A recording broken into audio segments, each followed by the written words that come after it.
car, really, yes. Don't look at that, look at this. My name is Orville Sarles. I was a member of B Battery, 493, in the 12th Armored Division. I was a battery recorder, called for a T5.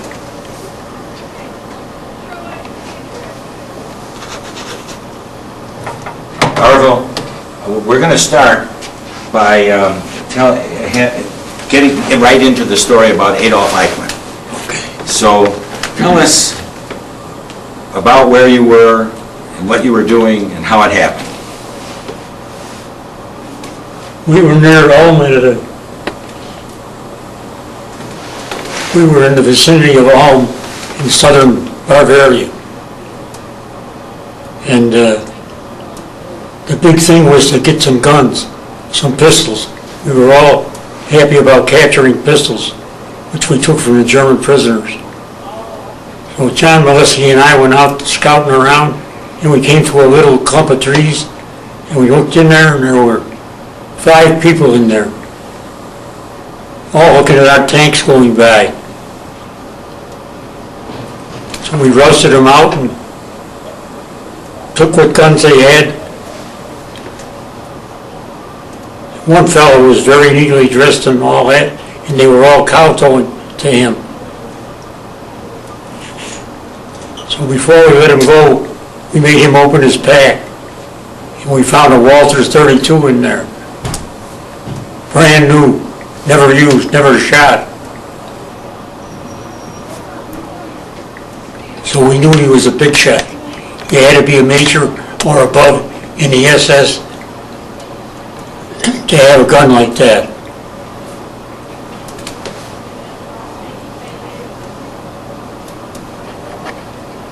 So what did you do with them? Anyway, before we let him go, we inspected his pack. That's where we found the gun. John found it, not I.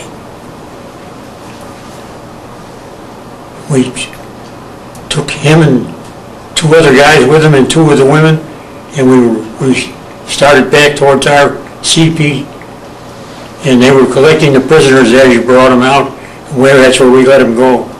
And he was taken by the guys that were capturing prisoners. They had hundreds of them there. Well, that's the last we saw of them at that time. Now I'm home, and I see the pictures of Eichmann's captured in South America by the Israelis, and I recognized who he was. He was the same guy we had captured. This was 15 years later. At least.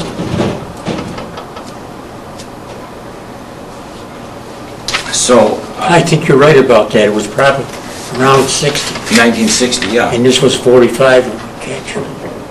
And there, so Eichmann and his assistant were captured, and you let the other 3 go, isn't that correct? Yes. We asked him what he was doing there, and they were out watching our tanks through field glasses, and he thought we were running the tanks around the block and past them again, because there were so many of them. You know, when you sit there and watch an armored division go by, it takes forever. Right. Before they're all past you. It's hours. It takes hours. What did you call that? There was something about the line of departure, when they were on the move, they all had to line up in a row. What was that called? You told me that one day. Well, we'll forget it. All right, so in any case, you think you got Eichmann. There's one other thing. You discovered the gun, and he had said he didn't have a gun. And then what happened? Well, we went through his pack. Yeah. And that's where we found it. And what did It was brand new. And what did Molesky do about that? Threatened to shoot him. And was Eichmann, I mean, was he scared, or was it? Yeah, he was very docile. He was like all the other officers. He would do exactly as you told him, and he let you know it, that he'd do exactly what you told him to do. Did he speak English, do you know? No, but he spoke a very easy German to understand. I see. And what did he look like? He looked like a guy with a long nose, skinny, and a funny shaped face. And you once mentioned to me that he actually looked Jewish to you. He did. He had a Jewish face. What an irony. That's probably why he killed all the Jews. He and Hitler had a psychosis. Right. So anyhow, what happened to that gun? It's in the museum now, 12th Armor? 12th Armor, Okay, B battery. right. Now, and you say that only SS officers of major or higher had that gun? That's right. Okay. So now, Orville, tell me, we're going to skip to the beginning of your career in the Army. How did you get into the Army? Drafted or enlisted? I was drafted and sent to Fort Niagara, outside of Buffalo. Right. And I was there for about 2 weeks. And they loaded us all up and they sent me to Camp Campbell, Kentucky, to the 12th Armored Division. When was that? That was in September 1944. That late, September 44? How old were you? 21. So you went to Camp Campbell, Kentucky. Then what happened? Tell us about the training. Any interesting? No, I was sent to the 12th Armored Division, Yep. to B Battery, and that's where I finished the war. B Battery, 12th Armored Division. Right. So, And you know, did anything funny happen during that, or any interesting experiences during training? well, I was a sergeant, and I was busted, and I was put on KP the next day. And while I was on KP, we were inspected by a four-star general, four-star Lucas, who was in command of the 4th Army at that time. And he was just back from the Antioch beachhead. And he was a big, heavy man, and he wore cavalry boots. And he walked like a walrus. And he had a mustache like a walrus. Anyway, that morning, the sergeant gave me some apricots that were turning brown. They're fresh apricots, and I went up and put them in the garbage. And our garbage was up on a stand, a rack. And I pulled the lid off and dumped them right in. Now, they came and inspected us. He walked in where we ate, and here comes this guy with 4 stars on him, and a polished helmet, and he walked like a walrus. Our mess sergeant almost fainted. He couldn't. I stood up and hollered attention. So he sort of came over to me. He said, "What are you doing?" I said, "I'm cleaning a grease trap." He says, "Don't it smell?" And I said, "Yeah." He said, "Come with me." So I followed him around. He had a colonel following him around from our outfit, Colonel Ryan. Anyway, I followed him all around. We went outside and up on the garbage rack, naturally. And he started looking in the garbage cans. And he found the apricots that I threw in there. And he said, "What are these?" And I said, "They're apricots." He said, "What are they doing in there?" I said, "The mess sergeant told me to throw them out." He said, "Send for your mess sergeant." So I had Sergeant Ross come, get up on there. "It's 110 degrees, I want you to know." And we're standing out in the sun on this garbage rack with this general and all the goddamn officers standing around. So now he starts bawling out at our sergeant. How about all the stuff he sent out to save food and all that? And now we dumped out the apricots. So he sent for the captain. The captain came running up on this, where the garbage is, and he didn't have his helmet on. So the general said to bellowed at him, "Captain, you're uncovered." You know, you had to have a helmet on in order to report to an superior officer. Who was the captain? Who was the captain? Captain Malk. Anyway, he almost flew off of that rack when he bellowed at him. You know, that you told me the other day that these were persimmons. Do you mean persimmons or apricots? It's persimmons, I think. Oh, you were thinking they were persimmons. Okay. So it's not apricots, it's persimmons. Anyhow, I like apricots better, by the way. Anyhow, so then did you ever end up in Abilene, Texas? I visited a few times. No, but I mean, were you stationed there? Were you trained there, or did you enter later? No, we were in the Camp Barkley. Yeah, that's what I mean, Camp Barkley. Yeah, You went to Camp Barkley. yeah. How long did you train at Camp Barkley? Well, we were in Camp Campbell. We went to Tennessee maneuvers. It must have been 40, end of 43, I don't remember. Yeah. And anyway, when the 44? maneuvers were over, we got on a He train, was wrong with that. When he went, what year was it when you enlisted? 42. 42, you said 44. Yeah, So we got to correct that. You, at 21, it was 42. it was 1942 when you ended up going to Camp Campbell, When you were. Yes. when you were drafted. See, I got a little confused when you said 44. All right, I would have been confused too. You right, were. I must have been. right. So anyhow, you're now in Camp Camp? No, we Camp went to- Barkley. Well, we went to maneuvers first in Tennessee. Yeah, And then we loaded up from there and went to Barkley. Right. We didn't know where we were going. right, We had never heard of Camp Barkley. right. So you're now in Camp Barkley. Anything interesting happened there? Or was it just a lot of training? It's a desert, a lot of training. Well, we went to a few places in Texas. One was where Juarez was on the Mexican side of the border, and we were in El Paso on the American side. Yeah. And we had a reputation for getting in trouble. So anyway, at Saturday at 12 o'clock, we all got passes, and the border was closed. You couldn't go to Juarez. They didn't want us in there. They were afraid we were going to start a riot. So what did you do? You went back to El Paso? That's where we were in El Paso. I see, so, all right.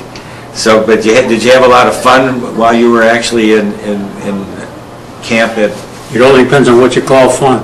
I went with the guys once on that journey, yeah, and we had an old soldier with us, and they got drunk as a skunk, and the MPs picked us up, and we all got thrown in a can.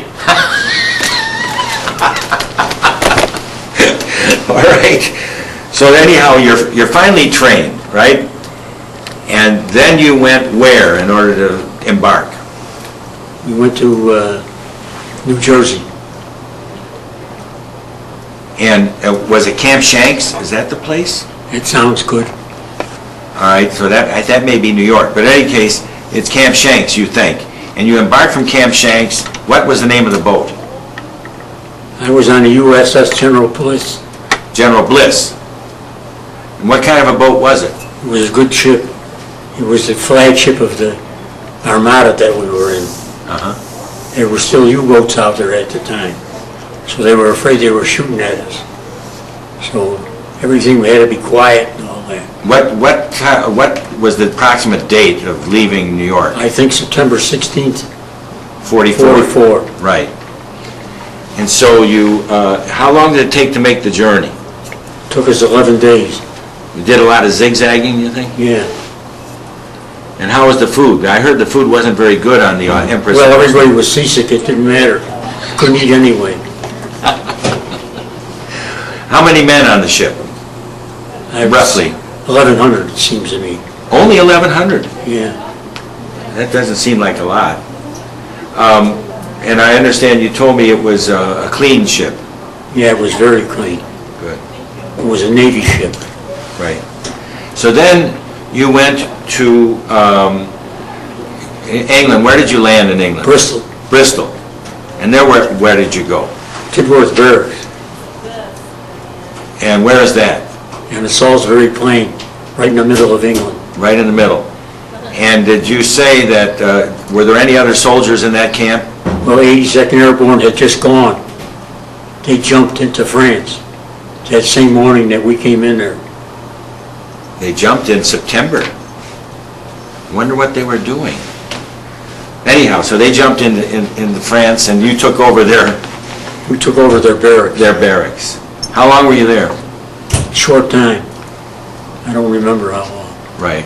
And then you went across, about when did you cross the channel? About a month later, I would think. I see. And all your equipment and everything was there already?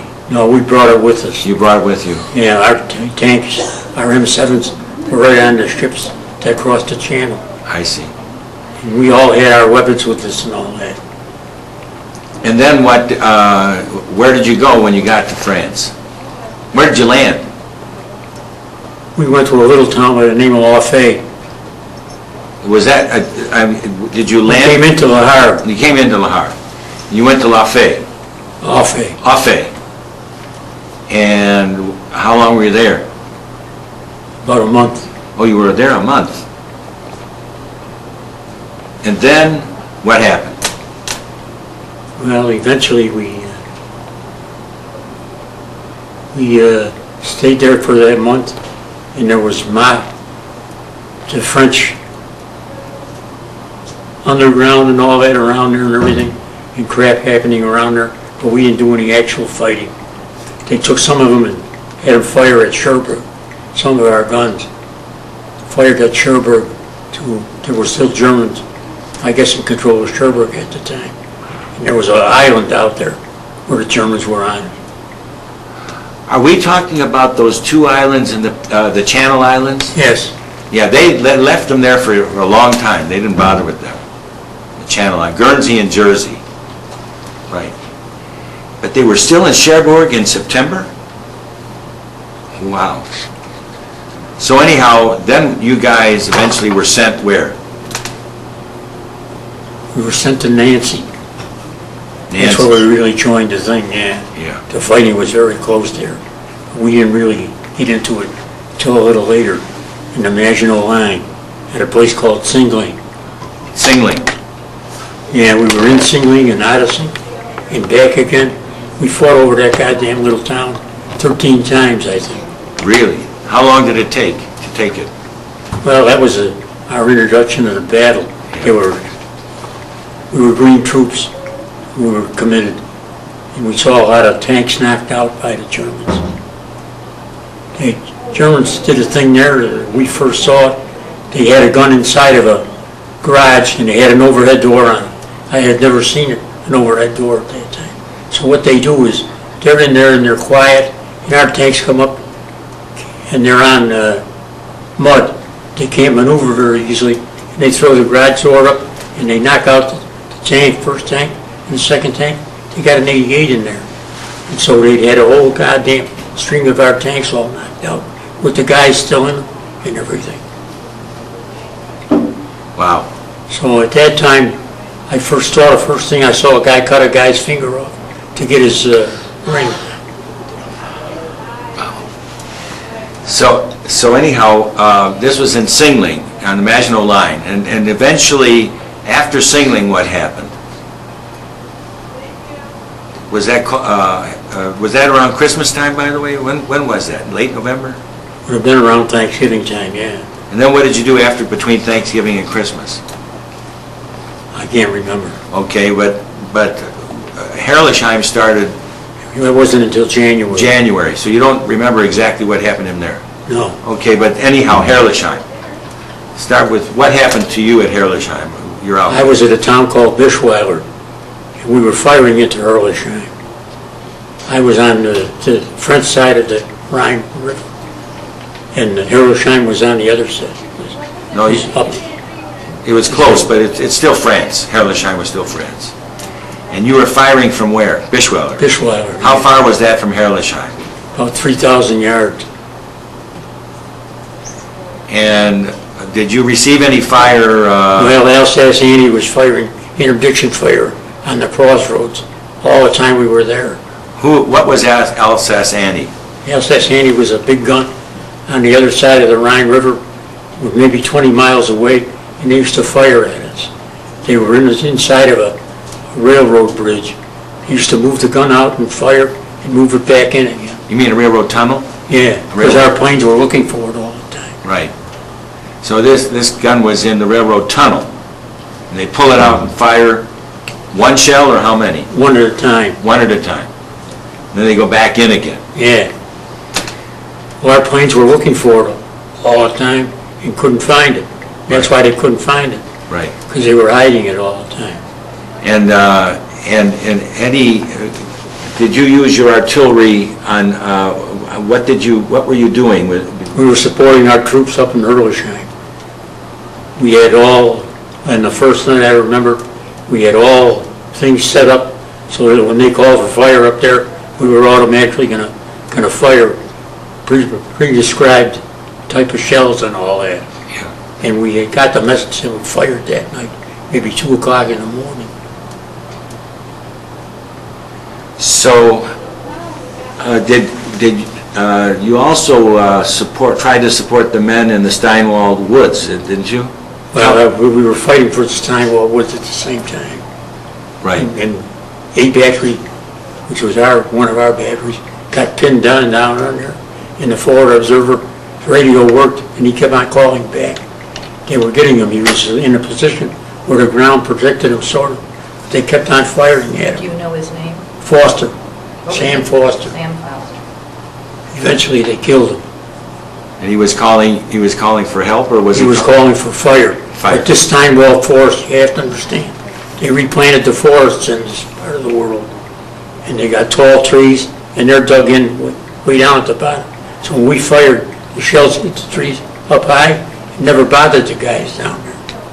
So you couldn't reach them. They could fire out because the trees were all on the road Yeah. with their machine guns and that, but we couldn't hit them. And So that went on for a few days. We lost that battle. Who was in your tank? Who was in what? Your tank? Did you have Your another am- group? Well, I was in the, I forgot what you call it now, the reconnaissance group at that time. That was the FOs and all that. But I was down on the firing battery on the thing. I was the recorder. But who else was in that? who was in your group? Joe Bull Joe Boland? and a fellow H.H. Harold Horton. What happened to Joe subsequently? Harold Horton lost a leg in that battle we're talking about. Oh. And Joe got captured. Joe got captured. Tell about that. He and a fellow by the name of Billy McNaughton were up in Where was Billy Hurlsheim, McNaughton and they from? both got captured. Well, I asked them what happened, and they said, well, they were down in the basement, and they came out to talk on their radio to me to fire the thing, and the tank pulled up and pointed the 88 right down the door of the basement. And they went to get back down there, and McNaughton got hit twice with the machine gun. Was he captured at that time? Yes, both of them. And he lost his leg and he lived through it? No, that was Harold Horton that lost his leg, Oh, I see. not McNaughton. But McNaughton was shot in the arm, I see. in the leg, and he did live through it. And so did, He kept on going, but Bowen found a very thing. He buddied up with another guy, and you know, this was rural area. They all milked the cows and all that, left the milk cans out by the street. Well, when they pour those milk cans, there's always a little left in there. So Bowen and this other guy would take their mess cups. We always carried a mess cup with us. Right. And they would pour the rest of the cream in there. And they were both heavy. They were fat like the Germans were, not like the American prisoners. Were all skinny. So they got into town, and an SS officer saw them. He wanted to know who the hell they were, because they looked so healthy. And that was because of the cream that they got out of it. Is that right? Yeah, But they were already captured when the German officer wanted to know about it. yeah. They were prisoners of war. Right. But they walked them along the road? They walked. Well, they were running them away from us. We were coming, and they were trying to stay ahead of us. So every day they roused them up and make them start moving. And that's what was happening at that time. We were cutting off the whole German army. Exactly where was this? When was this you're talking about? This was March of Oh, well, we jumped ahead a little bit. 45. That was March of 45, so we're out of Herrlisheim a long time. Yeah, Hurlsheim was January. Yeah, January. I just wanted to come back to Herrlisheim for a second. C-66 was really shot up at the Steinwald Woods. And you were, did you see these guys out there, or you were too far away? We were talking to our guys on the radio, but we only saw Steinwald Forest Okay. on the map. All right, so now now somehow you're replaced. Who replaced you at Herrlisheim? 36th. The 36th Division. Are they an infantry or a Yeah, they were in a regular infantry outfit Regular- from Italy. regular infantry outfit?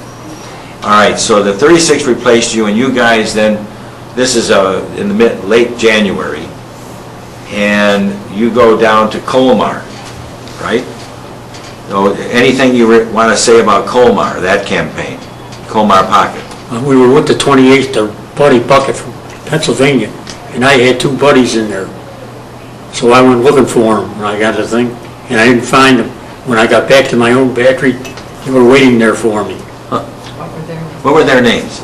Mike Hyman from Buffalo and Benny Pokowitz from Buffalo. They were both in the Pennsylvania. That was the Pennsylvania National Guard, the 28th. Right. So tell me about liberating wine down there in the Colmar area. Well, after the thing was over, we went out looking, and some of the Germans showed us where they had it stashed in the mountains. You had to walk quite a ways. They had tunnels dug in there, and they had kept it hidden on the Germans all the time. The Germans occupied them there, but they gave it to us. We had cases of champagne and everything out of there. So we put it all on our half-track, all that, and some of those guys were drunk for a week, and they took it all away from us. Yeah, you mentioned a second ago, you said some of the Germans showed us where it was. You meant the French showed us where it was. Some of the Alsatian French showed you where it all was. Yeah. And so, do you remember fighting with the Moroccan soldiers or the French soldiers? They were with us at that time. Yeah. The French 2nd Armored Division. Right. They were for shit. Who were? They used to light lights at, they used to light flashlights at night in the dark and everything, give away your position. They talked, and they brought their wives and everything up every time they moved. They had them with them. Yeah. That sounds like the old-time army. They were an old-time army. And so anyhow, you eventually took Colmar. There was a Herrlisheim there too. Did you ever go to that Herrlisheim?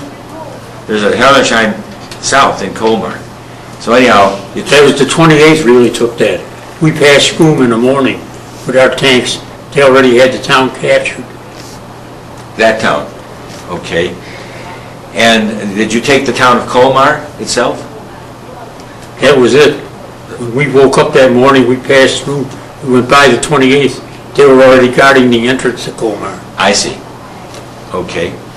So then, we're done with Colmar. Then we go, the next big thing is crossing the Rhine. Next big thing is we go to Trier. Long march. Take all the insignia off of everything.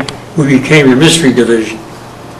We were going up to join Patton. Yeah. Patton was fighting on the side of the Bulge at the time, Right. and he needed troops.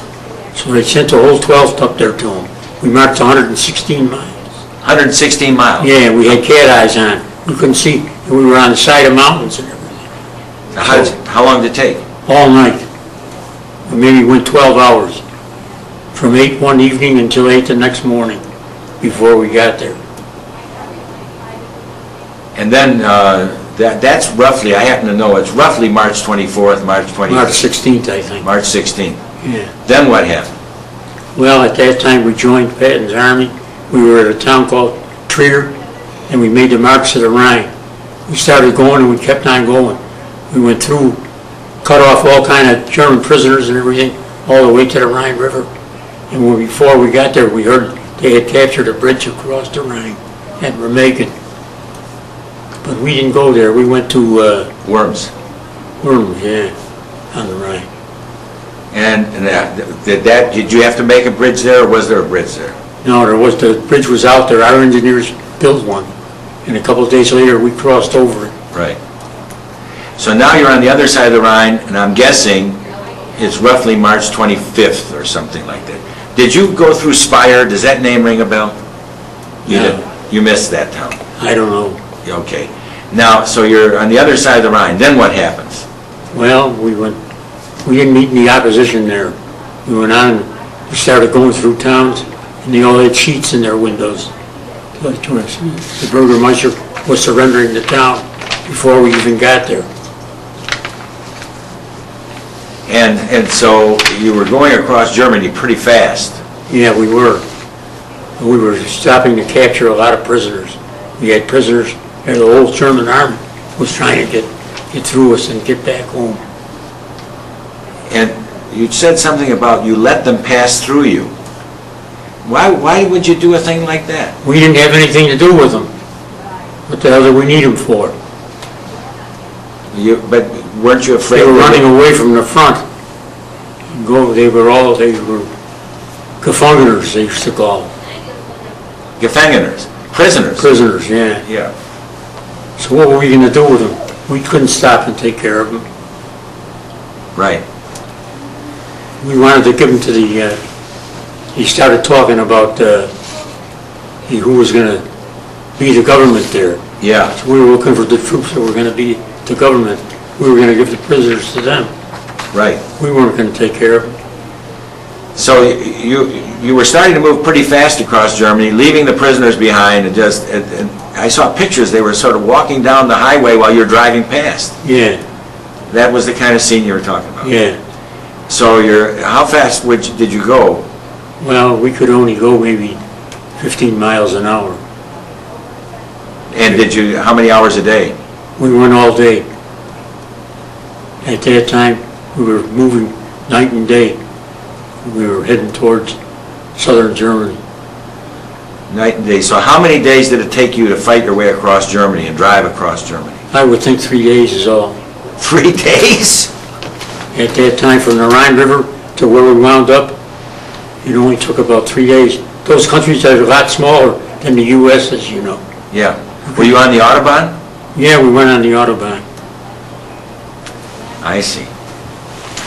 So you finally get down around Ulm, and it's there where you think you found Eichmann. Yeah, All right, so that ties us in. And you mentioned to me it was after President Roosevelt died, right? And it was before, which was April 12th, 45, and before the capture of the bridge at Dillingen, which was, I forgot, April 27th or something like that. April 22nd. So somewhere in there. Can you estimate, was it very close to FDR's birthday or very close to Dillingen? You don't know. In between. All right. So you got to Dillingen. Did you cross the bridge at Dillingen? And that you're crossing from north to south, isn't that correct? And you're crossing the Danube at Dillingen. All right, so then what happened? well, we found a concentration camp there before we crossed over that bridge.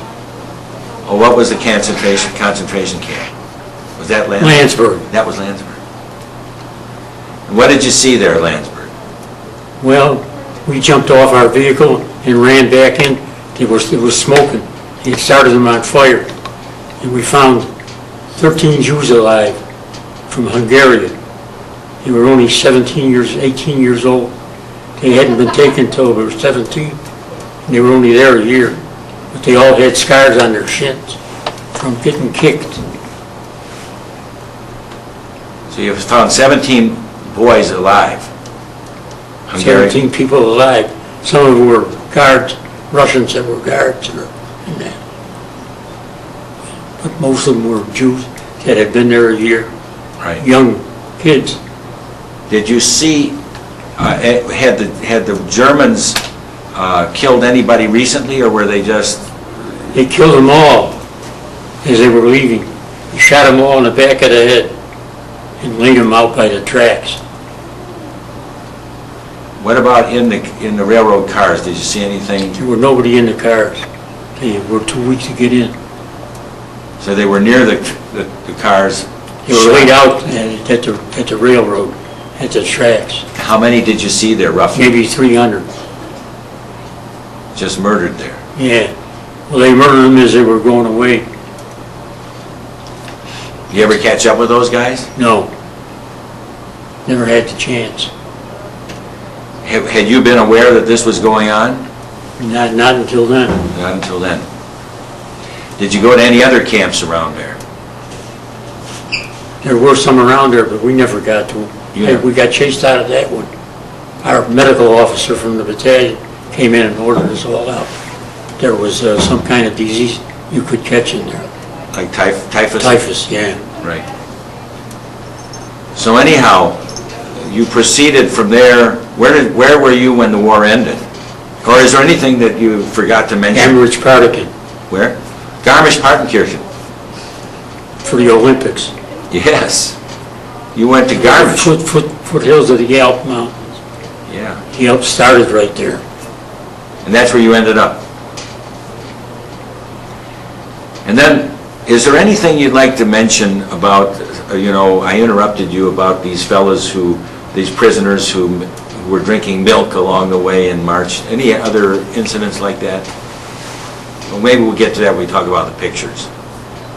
So, now you are in Garmisch and the war ends. Then what happens to you? I don't even remember. This was May 5th. Or May, whatever. 8th. 8th. And what did the guys do at the end of the war? They celebrate or what? Not really. They didn't. Well, nobody wanted to get shot in those last days. Everybody was very careful. What was the story about the guy who was got shot while somebody was shooting ducks? That was in the beginning. The first position we were in. A-Battery was on one side of it and we were on the other side. There was a culvert in between with a creek running through. And they were shooting at the ducks and one of the bullets ricocheted and hit our guy in the neck. He was the first one killed in our outfit. What was his name? I know it, I just can't think of it because one of the Buffalo pitchers at that time had the same name. Not Spahn. No. Spahn was from Buffalo, but he didn't play on Buffalo's I see. team ever. All right, well, I'll find that name for you in a minute. So anyhow... Elliott was his name. What, Elliott? Yeah, we used to call him Ace Elliott. Ace We Elliott. had a pitcher by that name. Right, He was from New Orleans. right, He was the first one killed in B Battery of the 493rd. right. So now, what, you said that you were pulled out and you were going to go into Japan. What happened? How did that? That was way later. Okay, well, what happened in between? Can you remember? Well, we went into a thing in the Army of Occupation, like the German things. We were in a town called Heidenheim. And you were in occupation force. We were doing nothing really, but they were choosing guys to go to this group all the time. And I finally got called to it, and I had to go. They were looking for a recorder, and that's what I was. So when your number comes up, you're gone. What was the outfit you joined? 3rd Armored, 3rd Armored Division. 27th Field Artillery, Armored Field Artillery Battalion. I see. So you're in with a bunch of guys you didn't know. Yeah, And so roughly when did you leave Germany for wherever you went? they sent me out to the Riviera for 6 weeks. And after that, I went up to Le Havre and joined guys from other places that were in that, supposed to go to Japan too. And we were hung there for a while. All kind of things happened to us. Our name was Trouble. What did you guys do? Well, one of the things I did, I used to want to go to the movies, but I didn't want to go to the early show, and you couldn't get in the late show. So once I went and got in line to go to the late show, and I see them coming out, and they're coming out one of the side doors, so I figured I'll go in the side door when they come out, and I'll wait for the second show. Well, a lot of guys followed me, and they were going to show the second show, and the goddamn place was full already, and they hadn't let anybody in. So some guy from the MPs got up on the stage and ordered us out of there, and we just sat there and looked at him. We snickered, as a matter of fact. And he wound up pulling his gun and ordering us out, and we laughed at him. You got to remember, these were all guys that had been through the war. Right. He had a hell of a lot of nerve being up there. He's lucky because they all had guns. He's lucky he didn't get shot. So did you see the movie? No, he wouldn't show it then. He said we could sit there as long as we wanted. They were not going to show the movie. We never got to see it. What was the movie? Anyway? I don't remember now. So anyhow, you got, when did you get word that the Japanese had surrendered, or that we had dropped the atom bomb or whatever? We heard that right after they dropped the atom bomb. And was the trip canceled then to Japan, or what They happened? didn't tell us for a long time whether we were going or not going. Meanwhile, we were making all kinds of songs up. We Really? found out Truman was president at the time. So, the 82nd Airborne bumped us off at Christmas time. We were supposed to go, and we didn't go because they had to go, and they had priority. So we started asking how the hell we could get priority. So they said, ask the president. Yeah. So they made up a song, please, Mr. Truman, when can we go home? We have conquered Naples and we have conquered Rome. We defeated the master race, and now you say no shipping space. Oh, please, Mr. Truman, when can we go home? That's a great song. Could you stop the machine a minute? I didn't even know he was president at the time. What was that song about again? Sing it again in case there was too much Please, noise. Mr. Truman, when can we go home? We have conquered Naples and we have conquered Rome. We defeated the master race, and now you say no shippings. Oh, please, Mr. Truman, when can we go home? Yeah, so when did you go That's a home? tune to Lily Marlene. Oh, Lily Marlene. Yeah, that's the tune to it. Yeah. I'll try and work that out, how that goes. Anyhow, so when did you get word you could go home? When did you go home? When did you go to February 46. February 46? Yeah, Holy cow. we were there a while. You were stuck. Yeah, that's why we made up that song. We were really stuck. Every goddamn day, we get up, we knew we were gonna get fed. We didn't have to fight any war, or we couldn't go any place or anything.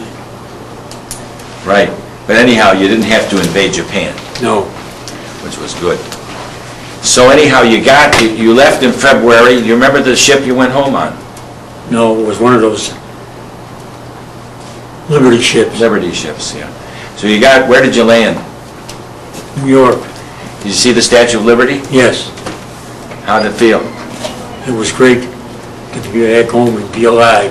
Were there any ships that were shooting water in the air and all that? No. The war was well over. Yeah. They wondered what the hell we were doing around that lake, to tell you the truth. So anyhow, you get back in January and you come back, where did you head? Where'd you go? Camp Shanks, Camp Shanks. And how long were you there? few days, And then where were you discharged? right there. Right there. So you come home to warm Buffalo in January. Well, I called ahead first to see, get the snow clear. So you came back to Buffalo. So that brings me to another topic. We want to now know about the two parts of your life, before the war and after the war. So we'll start with before the war. Before the war, I lived at 17 Tioga. When I came home, I was at the same house. Yeah. And now my brother was coming home from the Army too, and we only had one bed between us. He was an officer. Well, start at the beginning. You were born in, I was born in 1921. and you had how many brothers and sisters? 3 sisters and 2 brothers. 6 kids, You were the youngest. and you were the youngest. Yep, All right?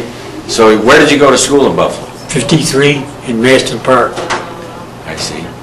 And you went to high school where? Maston Park. And did you do any college work? No. No. So anyhow, then, after, then you, you have any friends you went in the Army with at that time?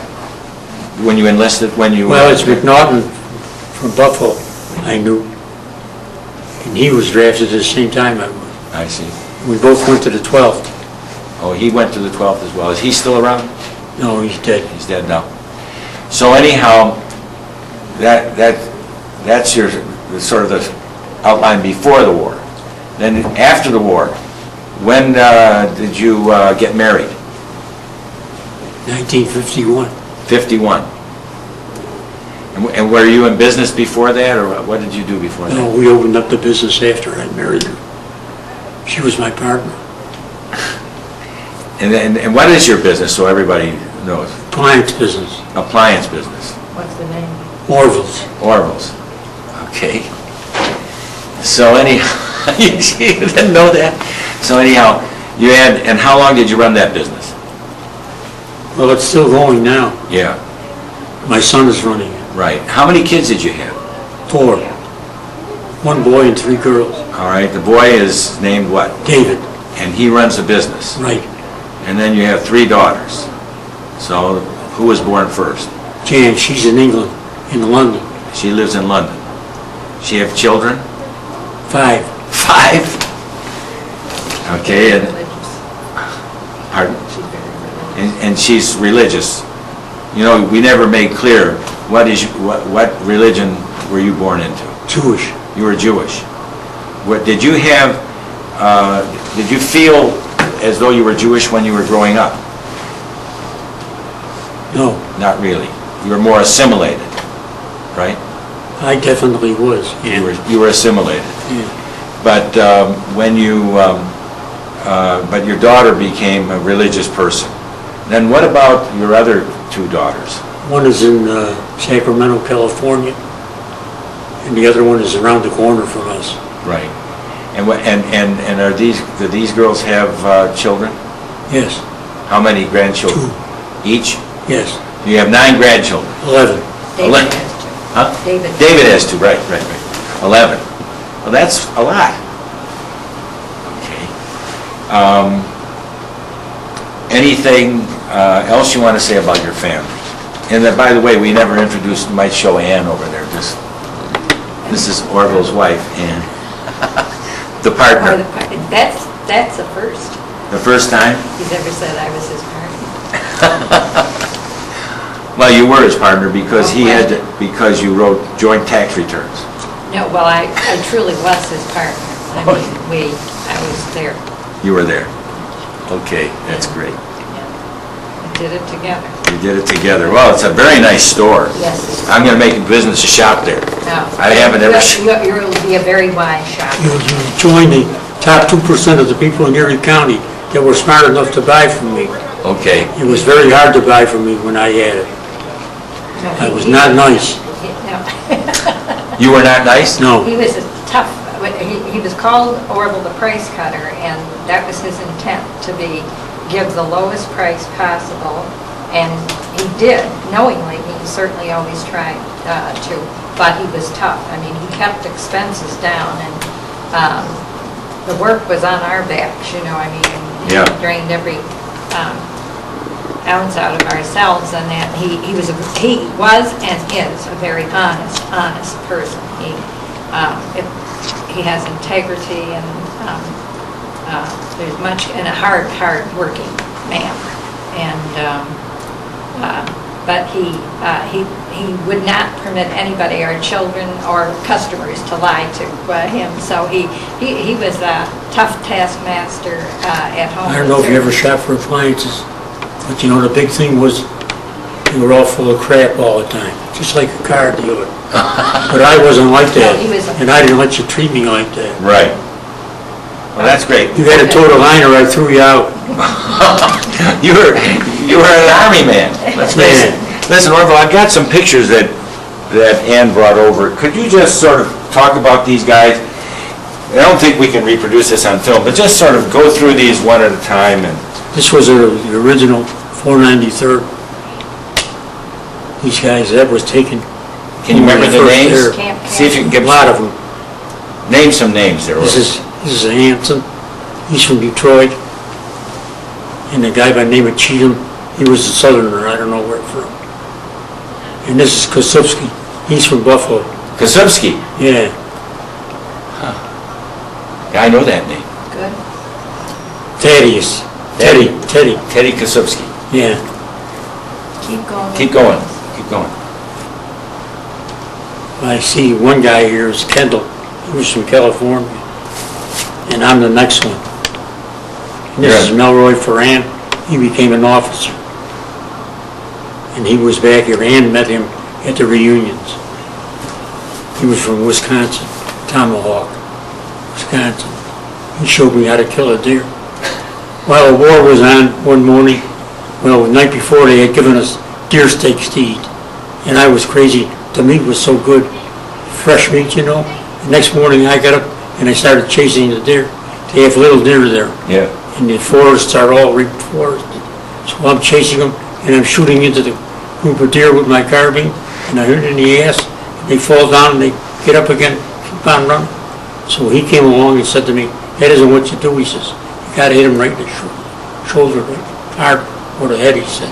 So he hit one right away, and we had meat. So I didn't have to chase him anymore.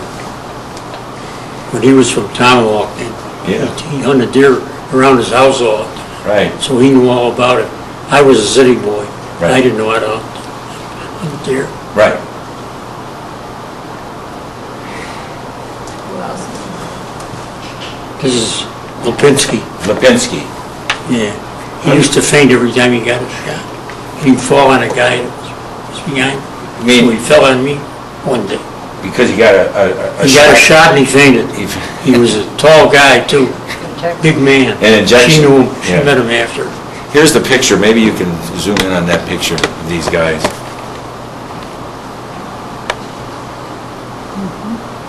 Okay? All right. Now, who are these guys?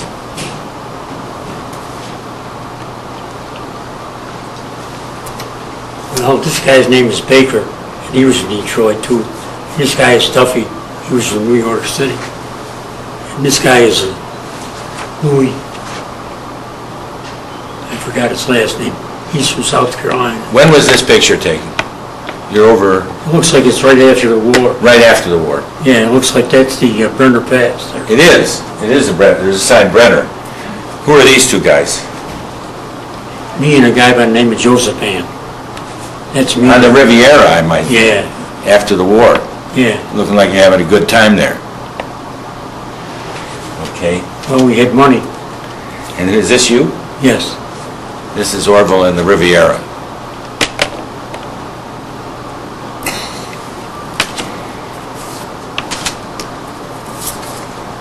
That's me. That's you. Okay, it's not a very, well, look, put it in there. There's Orville and the Riviera.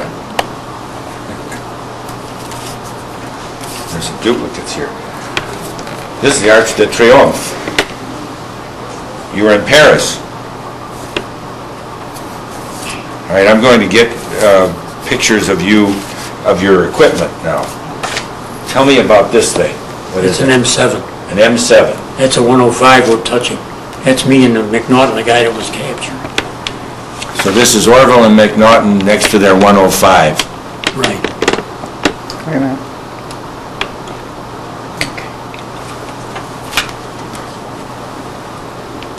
That's me. Is that a half-track? That's a half-track that we were on all the time.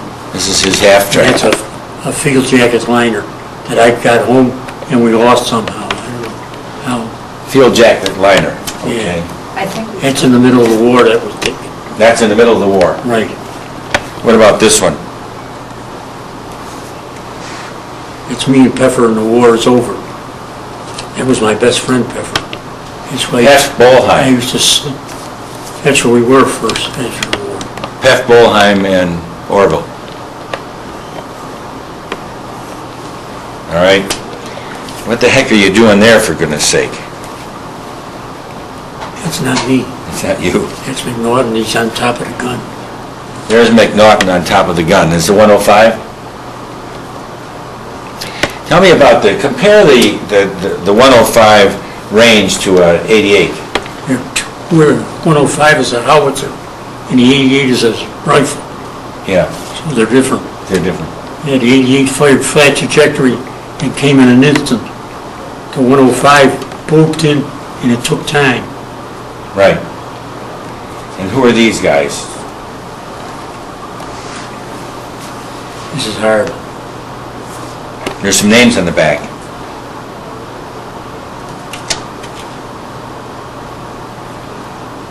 Well, Fiola's there, hot dog. He's one of them. He's the one on his side. Uh-huh. Chuck Fiola, he's from New Kensington, PA. Chuck Fiola and Ben Tubin and Harold Hershey are in there.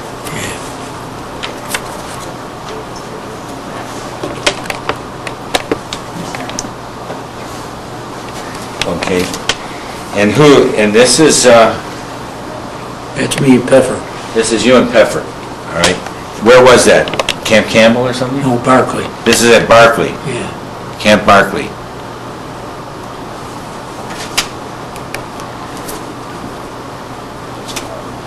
What's going on here? That's not me, that's my brother in the South Pacific. What was he doing, your brother in the South That Pacific? was the officer. The officer, was he an Army or Marine? Army. And here you in Camp Barclay. That's absolutely right. This is Orville and Camp Barclay, 1943.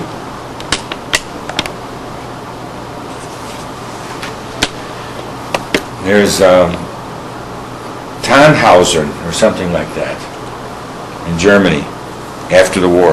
Yes, July 45. Yeah. Getting a stomach on me again. Yeah. And that's the same picture. Entering Austria, well, that's just a sign. What's this? That's the M7. You can see the 50. We had a turret in there. Oh yeah, there's an M7. It was mounted on a skate mount. Okay. What's this ammunition here? These are 105s being prepared to load. And you're fighting because there's snow all around there. They're 105, these are 105 shells getting ready to load in the middle of the winter. This is in Germany, and the names here are Fran, Banasek, Must be Wisnik, Christmas Sarles. time. It's Christmas time. Christmas. Yeah. Christmas 44. This is Christmas 44.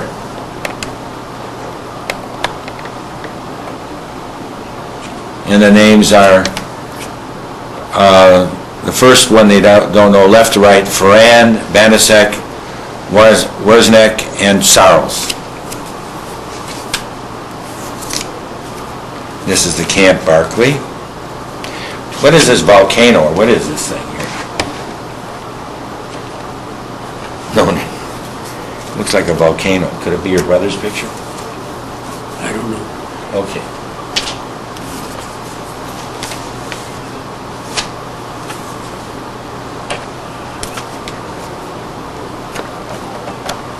Your training, I don't remember his name. was that, this was training? No, that's in the war. This is in the war, but It's a cornfield behind us there. cornfield with a bunch of tanks back there, or That's our self-propelled own guns. tanks. Are these tanks your self-propelled They're guns? Parked, yeah, We were in parks then. right. Looks freezing there. That's a winter. It's during the war. Well, you had to be careful. Remind people things. Used to wake up, you couldn't light a fire till 8 in the morning. And the guys always had gas, so they could throw it on there and start a fire right away. Right. Well, they'd throw it on, the guy would flare up, and the Germans would shoot an 88 at you. Because it was so flat there. Right, They could see you. right. So you'd get hit before you had your breakfast. Oh my God. This is a self-propelled gun, Yeah, that's the M7. the M7. Good picture of it. Yeah. Is that Molesky standing there? I can't see. Let's see if it says it on the back. Yes, John Molesky. there's John Molesky. Looked like him. Yeah. This is John Molesky, his buddy who helped capture Eichmann. It's Pink Early. That's his name, Pink. They used to cheat him in cards all the time. You used to cheat him in Not cards. me. The first sergeant and a guy by the name of Bass. He used to get drunk, and they used to get him in a card game, and they stole his money all the time. And here's Guzman. Guzman was from Colorado. It's funny, everybody calls everybody by their last name. Yeah, that's true. You never called them by their I first don't name. remember his first name. Guzman.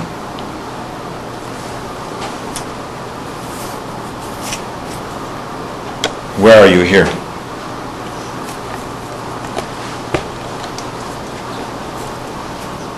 No luck? Germany someplace. Germany something.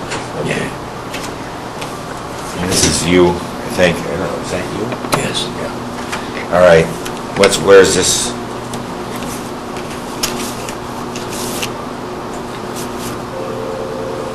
Pfeffer, I'm one of them. Compton was the driver. And is this overseas? Yes. So Pfeffer and Orville and Compton and somebody else. Okay.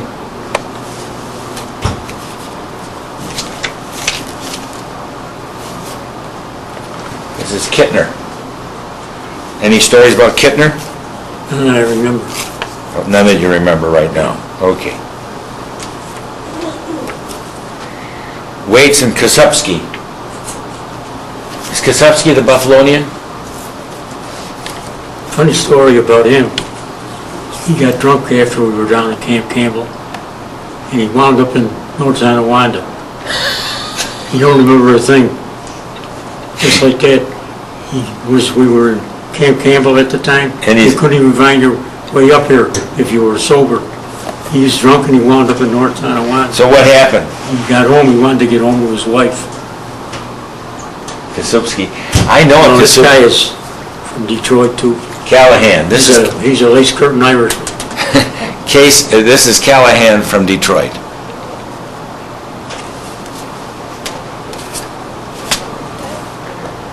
I don't know what this is.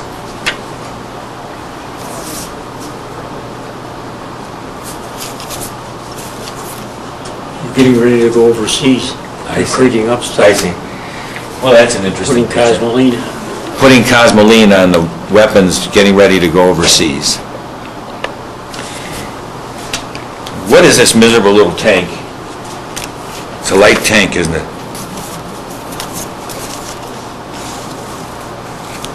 No, it's an M7. Is that an M7? Yeah. Oh, okay, it's an M7. I didn't recognize it.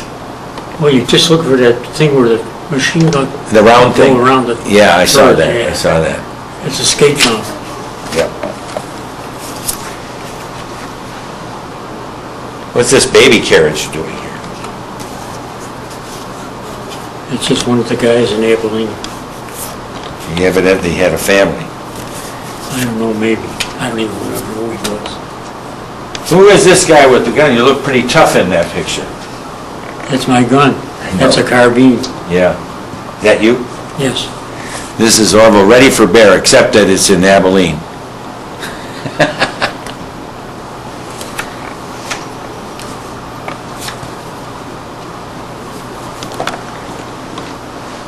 That was my half-track driver, John Ford, from Texas. John Ford?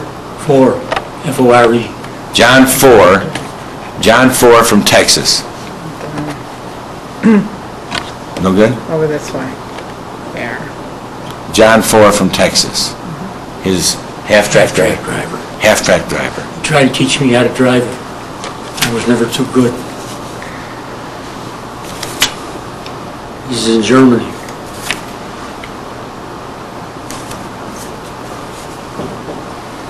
All right, this is Pfeffer and Orville. John Pfeffer and Orville Sarles.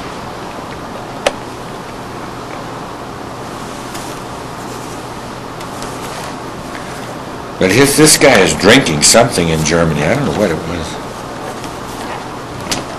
And then, I don't know what this is except that it's a shot of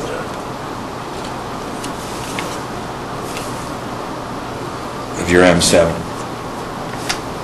All right, Orville, anything else you'd like to add? No, I think I said it all. You said it all. Well, thanks so much, Orville. Thank you so much for everything you did. You're welcome, I'm sure. Thank you.